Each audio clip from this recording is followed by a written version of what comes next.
আসসালামু আলাইকুম রহমতুল্লাহ। আলহামদুলিল্লাহ আলহামদুলিল্লাহি রাব্বিল আলামিন ওয়াল আকিবাতু লিল মুত্তাকিন ওয়াসসালাতু ওয়াসসালামু আলা রাসূলিহিল কারীম ওয়া আলা আলিহি ওয়া আসহাবিহি আজমাইন ওয়া বা'দ। আউযু বিল্লাহি মিনাশ শাইতানির রাজীম। বিসমিল্লাহির রহমানির রহিম। ওয়া আনিবু ইলা রাব্বিকুম ওয়াসলিমু লাহু মিন ক্বাবলি আন ইয়াতিয়াকুমুল আযাবু সুম্মা লা তুনসারুন। সম্মানিত দর্শক ও শ্রোতা, আমাদের আজকের আলোচনার বিষয়বস্তু হচ্ছে তৃতীয় বিশ্বযুদ্ধে নিরাপদ থাকবেন কিভাবে, কোরআনের নিরাপত্তা ও বাস্তবতা। আজকের আলোচনাটি খুবই গুরুত্বপূর্ণ এবং বাস্তবতার নিরিখে আলোচনা করার চেষ্টা করব ইনশাল্লাহ। আপনারা জানেন যে তৃতীয় বিশ্বযুদ্ধ আসন্ন। তৃতীয় বিশ্বযুদ্ধ ইতিমধ্যে পশ্চিমারা, বিশেষ করে রাশিয়ার এক জেনারেল বলেছেন যে শুরু হয়ে গেছে, আর যেটির বাস্তবতা আপনারা ইতিমধ্যে দেখতেছেন। ইরান ইসরায়েল যুদ্ধ, আর সেই যুদ্ধে আমেরিকা জড়িয়ে পড়া, ক্রমেই যে এটি তৃতীয় বিশ্বযুদ্ধের ব্যাপক আকার ধারণ করবে সেটি কিন্তু এখন আর বলার অবকাশ রাখে না। এক্ষেত্রে আমরা আজকে আলোচনা করব তৃতীয় বিশ্বযুদ্ধের নিরাপদ থাকবেন কিভাবে। এজন্য আমাদেরকে সর্বপ্রথম নিরাপত্তা বলতে আমরা কি বুঝি সেটি বুঝতে হবে। আসলে একজন মুসলিমের পরিপূর্ণ নিরাপত্তা হচ্ছে যখন সে আল্লাহ তাআলার কাছে আত্মসমর্পণ করবে, পরিপূর্ণ মুসলিম হবে, তখনই সে নিরাপত্তা পাবে। এখন একজন মুসলিম সে মারা গেলেও তার সমস্যা নেই, সে জান্নাতের আশা রাখে। দুনিয়ার ক্ষতি কোনো ক্ষতি না, প্রকৃতপক্ষে আসল ক্ষতি হচ্ছে আখিরাতের ক্ষতি।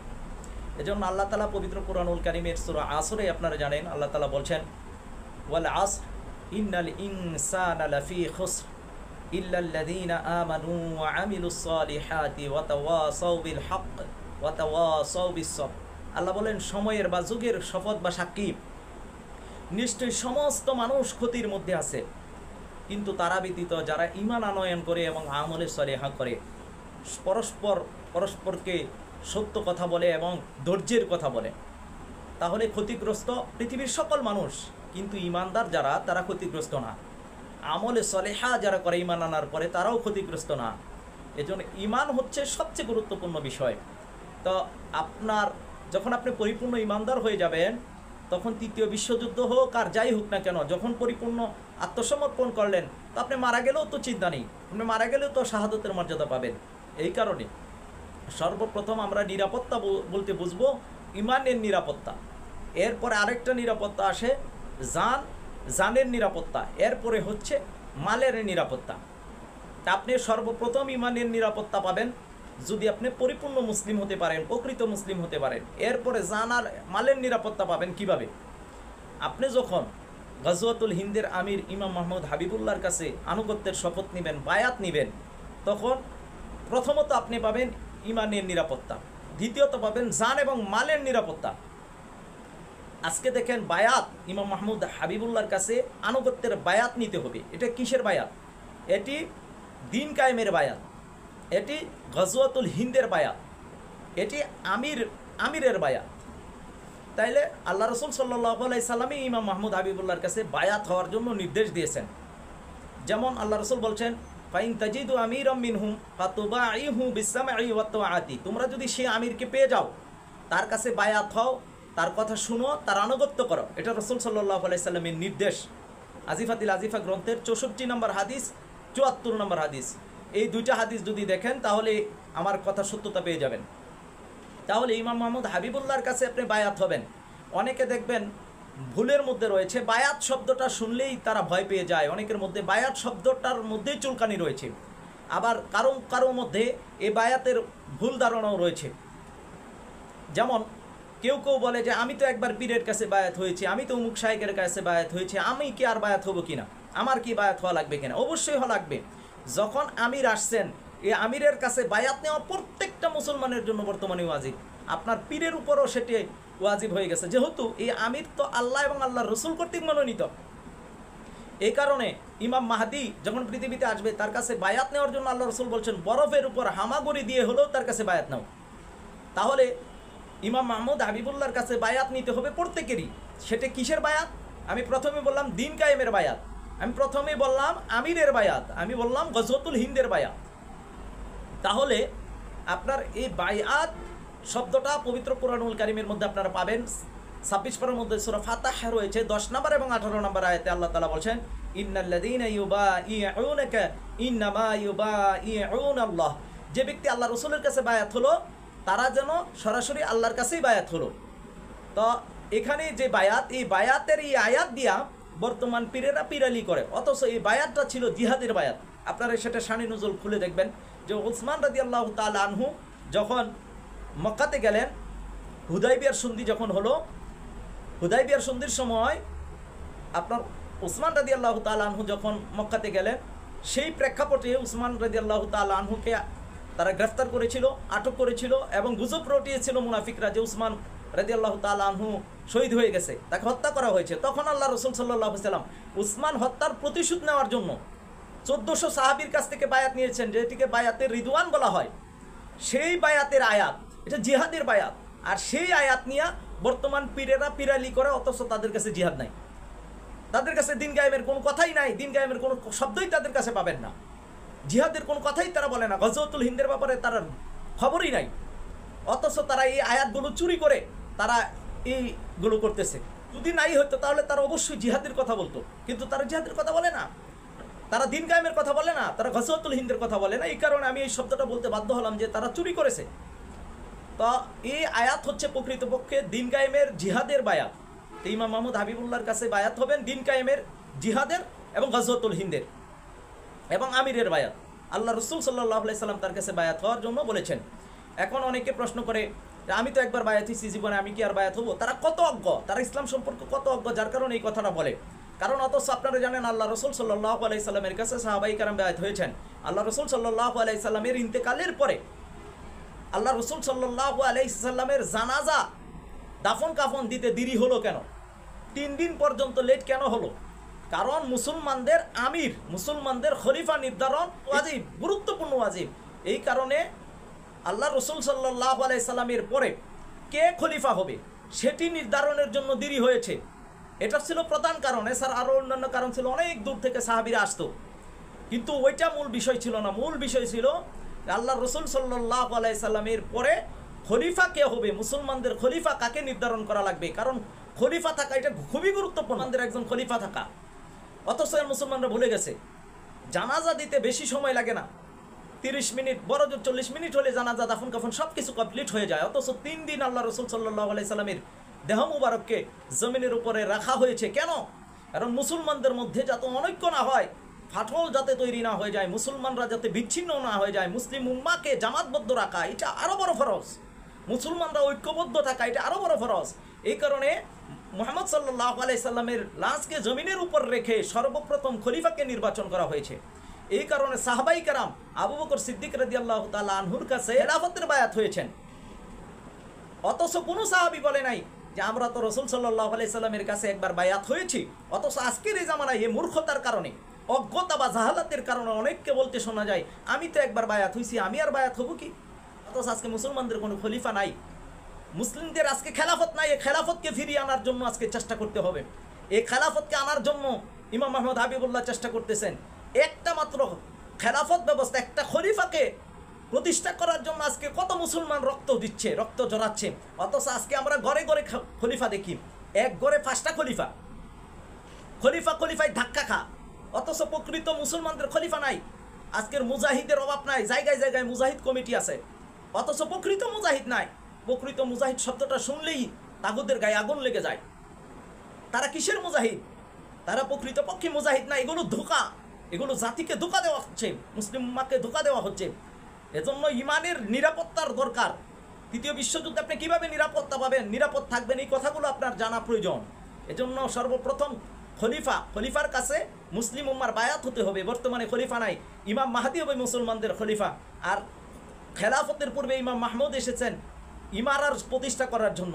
ইমাম মাহমুদের কথা হচ্ছে যে উনি নিজেও খেলাফত প্রতিষ্ঠা করতে পারবে না, মানসুরের পক্ষেও সম্ভব না, শুআইব ইবনে সালের পক্ষেও সম্ভব না খেলাফত ব্যবস্থা প্রতিষ্ঠা করার জন্য। মুখে মুখে খলিফা ঘোষণা করা তো একটা, আর বাস্তব খেলাফত প্রতিষ্ঠা করা আরেকটা। অনেকে দেখবেন মুখে মুখে খেলাফত প্রতিষ্ঠা করে ফেলছে, অথচ তাদের নাই, নিজেদের নিরাপত্তাই নাই। আর খলিফা তো হচ্ছে তিনি যাকে ডাল বানাইয়া মুসলমানরা যুদ্ধ করবে। আজকে কি মুসলমানরা সেই যুদ্ধ করতে পারতেছে না। এগুলো ধোঁকা, একটা প্রতারণা, এগুলো একটা ফিতনা। যারা বলে যে মুসলমানদের খেলাফত আছে, না, মুসলমানদের বর্তমান খেলাফত নাই। প্রকৃত খেলাফত প্রতিষ্ঠিত হবে ইমাম মাহদির মাধ্যমে।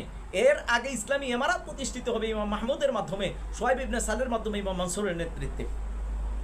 তাহলে বায়াতের যে বিষয়টা বললাম, যে সকল সাহাবী আবু বকর সিদ্দিক রাদিয়াল্লাহু তাআলা আনহুর কাছে বায়াত হয়েছেন। কোনো সাহাবী বলে নাই আমি তো নবীজির কাছে বায়াত ছিলাম, আমি কেন বায়াত হব। তারা জানতেন যে খলিফার বায়াত নিতে হবে। আবু বকর সিদ্দিক রাদিয়াল্লাহু তাআলা আনহুর ইন্তেকালের পরে সাহাবাই কেরাম ওমর রাদিয়াল্লাহু তাআলা আনহুকে খলিফা বানাইয়া ওনার কাছে বায়াত হয়েছেন। ওনার ইন্তেকালের পরে ওসমান রাদিয়াল্লাহু তাআলা আনহুকে খলিফা বানাইয়া ওনার কাছে বায়াত হয়েছেন। ওনার ইন্তেকালের পরে হযরত আলী রাদিয়াল্লাহু তাআলা আনহুকে খলিফা বানিয়ে তার কাছে বায়াত হয়েছেন। তথাপিও মুসলমানদের খেলাফত ছিল। 1924 সাল পর্যন্ত মুসলমানদের খেলাফত ছিল, মুসলমানদের খলিফা ছিল। কিন্তু 1924 সালে আনুষ্ঠানিকভাবে মুসলমানদের খেলাফত ধ্বংস হয়ে গেছে। মুসলমানদের স্থায়ী কোনো খেলাফত আর নেই, মুসলমানদের স্থায়ী কোনো খলিফা নেই। আবার পৃথিবীতে খেলাফত ধ্বংসের 104 বছরের মাথায় মানুষ মাহদির উপর বীর করবে। এর মানে হচ্ছে যে আবার পৃথিবীতে খেলাফত ব্যবস্থা, আল খেলাফত আলা মিনহাজিন নবুয়া, নবুয়াতের আদলে পৃথিবীতে আবার খেলাফত ব্যবস্থা প্রতিষ্ঠিত হবে ইমাম মাহদির মাধ্যমে। এছাড়া অন্য কারো মাধ্যমে খেলাফত ব্যবস্থা প্রতিষ্ঠিত হবে না। যদি কেউ বলে যে খেলাফত ব্যবস্থা প্রতিষ্ঠিত হবে, সে ধোঁকার মধ্যে আছে, সে শেষ জামানা সম্পর্কে জ্ঞান রাখে না। তাহলে আমরা বলবো যে ইমাম মাহমুদ, ওনার মাধ্যমে ইসলামী ইমারা প্রতিষ্ঠিত হবে, ওনার কাছে বায়াত নিতে হবে। সেটা কিসের বায়াত? উনি আমির, সেই আমির হিসেবে ওনাকে বায়াত নিতে হবে, ইসলামী ইমারার বায়াত। ওনার কাছে বায়াত নিতে হবে গজওয়াতুল হিন্দের বায়াত, ওনার কাছে বায়াত নিতে হবে দিন কায়েমের বায়াত। ওনার কাছে বায়াত নেওয়ার জন্য আল্লাহ রাসূল সাল্লাল্লাহু আলাইহি সাল্লাম বলেছেন, এখন আল্লাহ তাআলা দেখতে চায় কে অহংকারী আর কে অহংকারী না। এই সময় ইমাম মাহমুদকে যারা মানবে না, তারা নিশ্চিত অহংকারী। আর এই কারণে গজওয়াতুল হিন্দের প্রথম অংশে তারা মাইর খাবে।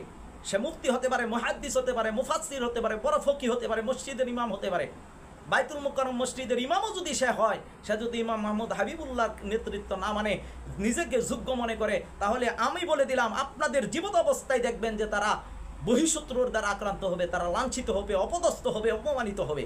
যে বা যারাই ইমাম মাহমুদ হাবিবুল্লাহর বিরোধিতা করতেছে, দেখেন তারা নিজের দলের কাছে অপদস্থ হচ্ছে, নিজের মানুষের কাছে অপদস্থ হবে, জায়গায় জায়গায় লাঞ্ছিত হবে। কারণ সত্যকে যারা প্রত্যাখ্যান করে তারাই ইতিহাসের মধ্যে আবু জাহেল হয়, যারা সত্য প্রত্যাখ্যান করছে তারাই ইতিহাসের মধ্যে উতবা, সাইবা, মুগিরা হয়েছে।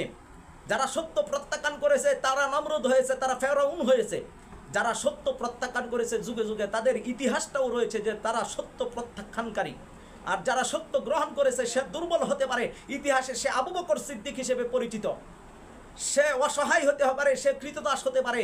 ইতিহাসের মধ্যে সে বেলাল রাদিয়াল্লাহু তাআলা আনহু হিসেবে পরিচিত, ইতিহাসের মধ্যে সে ওসমান গনি হিসেবে পরিচিত, সে আম্মার, খাব্বাব, সুমাইয়া রাদিয়াল্লাহু তাআলা আনহা হিসেবে পরিচিত।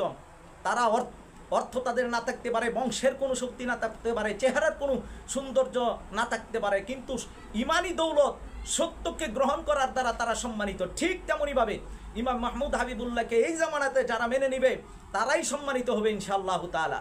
আর যারা ইমাম মাহমুদ হাবিবুল্লাহর বিরোধিতা করবে, দিন যত যাবে, আপনারা আমার এই আলোচনাটা সেভ করে রাখবেন ইনশাআল্লাহু তাআলা। আমি থাকি আর না থাকি, দেখবেন তারা ঘাটে ঘাটে লাঞ্ছিত হবে, তারা অপমানিত হবে, অপদস্থ হবে। কারণ বুখারী মুসলিম শরীফের হাদিস, মান আদা লি ওয়ালিয়ান ফাকাদ আযানতুহু বিল হারব, যে ব্যক্তি আমার ওলির বিরুদ্ধে অবস্থান নেবে তার বিরুদ্ধে আল্লাহ তাআলা যুদ্ধের আহ্বান করেন। সুতরাং আল্লাহর ওলির বিরুদ্ধে অবস্থান, আল্লাহর ওলি না শুধু মুজাদ্দিদের বিরুদ্ধে অবস্থান, মুজাদ্দিদ নয় শুধু আমিরের বিরুদ্ধে অবস্থান, শুধু আমির নয় এই জামানার মুহাদ্দাস, যিনি মুহাদ্দাস ব্যক্তির বিরুদ্ধে অবস্থান, শুধু মুহাদ্দাস না, যিনি একসময় খলিফা হবেন তার বিরুদ্ধে অবস্থান। অবশ্যই আল্লাহ এবং আল্লাহ রসুলের বিরুদ্ধে যুদ্ধ। এই কারণে তারা অপদস্থ হবে। এজন্য বলবো, তৃতীয় বিশ্বযুদ্ধে নিরাপদ যদি থাকতে চান, ইমানের নিরাপত্তা যদি পেতে চান, তাহলে সর্বপ্রথম আপনাকে ইমাম মাহমুদ হাবিবুল্লাহকে মেনে নিতে হবে। এরপরে আপনি যখন আমিরের কাছে আনুগত্যের বায়াত নেবেন, তখন আপনি আমিরকে কি দিবেন? আমিরের আনুগত্য করবেন কোরআন এবং সুন্নাহ অনুযায়ী। যতক্ষণ তিনি আপনাকে আমাকে পরিচালনা করবেন, ততক্ষণ পর্যন্ত আমরা ইমাম মাহমুদ হাবিবুল্লাহর অনুসরণ করব, আনুগত্য করব। উনি যদি কোরআন এবং সুন্নাহর বাহিরে গিয়া শিরিক বেদাতের জন্য আমাদের আহ্বান করে, তার আনুগত্য আমরা করার জন্য বায়াতবদ্ধ হই নাই। উনি নিজেই বায়াতের মধ্যে বলেন যে আমি আমিরের অন্ধ অনুসরণ করব না। কোরআন এবং সুন্নাহ অনুযায়ী যতক্ষণ তিনি মুসলিম উম্মাহকে পরিচালনা করবে, এই মুসলিম উম্মার উপর ওয়াজিব হচ্ছে ওনাকে সহযোগিতা করা। আর উনি নিজেই বলেন, আমি যদি কোরআন সুন্নাহর বিরুদ্ধে অবস্থান করি তাহলে সাথে সাথে আমার বায়াত ছুটে যাবে। এরপরেও যারা ধোঁকার মধ্যে পড়ে রয়েছেন, এরপরেও যারা দূরে রয়েছেন, এরপরেও যারা শয়তানের ধোঁকায় আছেন, অবশ্যই আল্লাহকে ভয় করা দরকার। এজন্য বলবো, আমরা ইমামের অনুসরণ করব, আমরা তার আনুগত্য করব যতক্ষণ তিনি কোরআন এবং সুন্নাহ অনুযায়ী আমাদের পরিচালনা করবেন, মুসলিম উম্মাহকে পরিচালনা করবেন, তা আমরা করবো ওনার আনুগত্য। আর উনি কি দিবেন? বাইআত মানে হলো বেচা কেনা, বাইআউন থেকে এসেছে বেচা কেনা। তাইলে আজকে দেখবেন এই বায়াত শব্দ ব্যবহার করে কিছু পীরেরা আছে যে তারা ধান্দামি করতেছে, ব্যবসা করতেছে, তারা মুরিদানের টাকা পয়সা নিয়ে নিয়ে বিল্ডিং করতেছে, জমি জামা কিনতেছে। এটা একটা ধোঁকা, এটা একটা প্রতারণা। সুতরাং বায়াত যখন আপনি হবেন, আপনি আমিরের আনুগত্য করবেন। আমির আপনাকে কি দিবেন? আপনার জানের নিরাপত্তা এবং মালের নিরাপত্তা, আপনার জান এবং মালের নিরাপত্তা দিবেন আমির আল্লাহ তাআলার পক্ষ থেকে। সুতরাং সুখে দুঃখে সর্ব অবস্থায় আপনার আমির আপনার পাশে থাকবে। এটাই হচ্ছে ইসলামের শিক্ষা, এটাই হচ্ছে আপনার নিরাপত্তা। আপনার আজকের পীরেরা শুধু টাকা পয়সা নেয়, কোনোদিন কোনো মুরিদানের খোঁজখবর নেয় না, কোনো অনুসারীর খোঁজখবর নেয়। বিপদ আপদে যখন অসুস্থ হয়ে পড়ে তাকে কোথায় থাকে আপনাদের সেই পীরেরা, কোথায় থাকে আপনাদের শায়েকরা? কোনো খোঁজখবর নেওয়া হয় না। যখন আপনি অসুস্থ হয়ে যান, ঋণগ্রস্ত হয়ে যান, তখন কোথায় থাকে আপনাদের সেই পীরেরা? থাকে না। কিন্তু ইমাম মোহাম্মদ হাবিবুল্লাহর প্রত্যেকটা অনুসারী যে যেখানেই আছে, প্রত্যেকের খোঁজখবর তার কাছে আছে, প্রত্যেকের খোঁজখবর তিনি রাখার চেষ্টা করেন। জায়গায় জায়গায় উনি প্রতিনিধি নির্ধারণ করে দিয়েছেন, তারা খুব শুধু খোঁজখবর নেওয়ার জন্য মুসলিম উম্মার। এজন্য কাছে থেকে এসে দেখতে হবে, কাছ থেকে এসে বুঝতে হবে। এজন্য ইমাম মাহমুদ হাবিবুল্লাহ জান এবং মালের নিরাপত্তা দিবেন আল্লাহ তাআলার পক্ষ থেকে, জান এবং মালের নিরাপত্তা দিবেন। এজন্য আমরা প্রকৃতপক্ষ বলবো, তৃতীয় বিশ্বযুদ্ধ শুরু হলে আপনি যদি মিসাইল হামলায় মারা যান তাহলে কি জবাব দিবেন আল্লাহ তাআলার কাছে? যে আল্লাহর মনোনীত বান্দা আসার পরে, তার খোঁজ খবর পাওয়ার পরে, তার সন্ধান পাওয়ার পরেও আপনি তাকে মানেন নাই। তাকে মেনে নিয়ে আপনি যদি সেখানেও মারা যান তাহলে তো আপনি জান্নাতের আশা রাখবেন। আর তার সংবাদ পাওয়ার পরেও যদি আপনি তার কাছে বায়াত না নেন তাহলে আপনি আল্লাহ তাআলার কাছে কি জবাব দিবেন? এবং সত্যকে যাচাই করেন না, অনেকে আছে সত্য যাচাইও করতে চায় না। এজন্য বলবো, আসন্ন যে তৃতীয় বিশ্বযুদ্ধ, এক সময় যারা আমাদেরকে বলতো যে এগুলো হবে না, আরো কয়েকশো বছর দেরি হবে, আজকে তারা কোথায়? আজকে বিশ্বের অবস্থা কি? অগ্নিগর্ভ হয়ে যাচ্ছে গোটা পৃথিবী, মধ্যপ্রাচ্য অগ্নিগর্ভ হয়ে গেছে। ভারতীয় উপমহাদেশে দেখতে পারবেন কি ভয়ঙ্কর পরিস্থিতিটা না তৈরি হয়। এজন্য কয়েকশো বছর পরে হবে, তাদেরকে ছুঁড়ে ফেলা দেওয়ার সময় এসেছে। তারা জাহেল, তারা মূর্খ, তারা শেষ জামানা সম্পর্কে জ্ঞান রাখে না।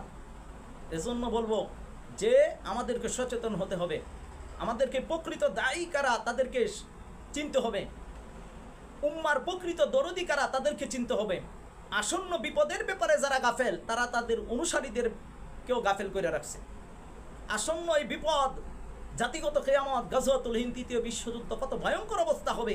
উম্মার জন্য যাদের অন্তরে দরদ নাই তাদের পিছনে আমরা সময় ব্যয় করি। আর যারা উম্মার দরদ নিয়ে দরদ মাখা কথা বলে, উম্মার জন্য ফিকির করে, মুসলিম উম্মার জন্য ফিকির করে যে কিভাবে নিরাপত্তা পাবেন, কিভাবে ইমানের নিরাপত্তা পাবেন, কিভাবে জান এবং মালের নিরাপত্তা পাবেন, এই বিষয়গুলো খেয়াল করতে হবে। এজন্য তৃতীয় বিশ্বযুদ্ধে আমাদেরকে কি করতে হবে? আল্লাহ তাআলার কাছে আত্মসমর্পণ করতে হবে, আল্লাহ তাআলার মনোনীত বান্দার মাধ্যমে। আল্লাহ তাআলা পবিত্র কোরআনুল কারীমের 39 নম্বর সূরা কোট করে রাখেন, 54 নম্বর আয়াতে আল্লাহ সুবহানাহু ওয়া তাআলা বলছেন, ওয়া আনিবু ইলা রাব্বিকুম, তোমরা তোমাদের রবের কাছে ফিরে আসো, ওয়া আসলিমু লাহ, তার কাছে আত্মসমর্পণ করো, মিন ক্বাবলি আইয়াতিয়াকুমুল আযাব, আযাব আসার আগে, সুম্মা লা তুনসারুন, আর তখন আর তোমরা সাহায্যপ্রাপ্ত হবে না। এর মানে আযাব কোনটা? জাতিগত কিয়ামত, তৃতীয় বিশ্বযুদ্ধ। এটা চরম আকার ধারণ করার আগেই আল্লাহ তাআলার কাছে আত্মসমর্পণ করতে হবে, ফিরে আসতে হবে, তওবা করতে হবে, তাহলেই নিরাপত্তা পাবেন। লা তাকনাতু মির রাহমাতিল্লাহ, তোমরা আল্লাহর রহমত থেকে নিরাশ হয়ো না। আজকে আল্লাহ তাআলার মনোনীত বান্দা পাঠাইছেন, ওনার কাছে এসে তওবা করেন, ইস্তেগফার করেন বিগত জীবনের গুনার জন্য, তাহলে আল্লাহ তাআলার কাছে আত্মসমর্পণ হবে। এই জাতিগত কিয়ামত, শাস্তি এবং আযাব আসার আগেই আমাদেরকে আল্লাহর মনোনীত বান্দা ইমাম মুহাম্মদ হাবিবুল্লাহর কাছে আত্মসমর্পণ করতে হবে, আনুগত্যের শপথ নিতে হবে, তওবা করতে হবে, ইস্তেগফার করতে হবে বিগত জীবনের গুনার জন্য, তাহলেই কেবল আমরা নিরাপত্তা পাবো। এজন্য বলবো, প্রথম নিরাপত্তা ইমানের নিরাপত্তা, এরপরের নিরাপত্তা হচ্ছে জান এবং মালের নিরাপত্তা, যেটি আমির আল্লাহ তাআলার পক্ষ থেকে আপনাকে আমাকে দেওয়ার জন্য কাজ করবেন। তা আল্লাহ সুবহানাহু ওয়া তাআলা আমাদেরকে সত্য উপলব্ধি করে সত্য বোঝার তৌফিক দান করুন এবং মানার তৌফিক দান করুন। আমিন ইয়া রাব্বাল আলামিন। আসসালামু আলাইকুম ওয়া রাহমাতুল্লাহ।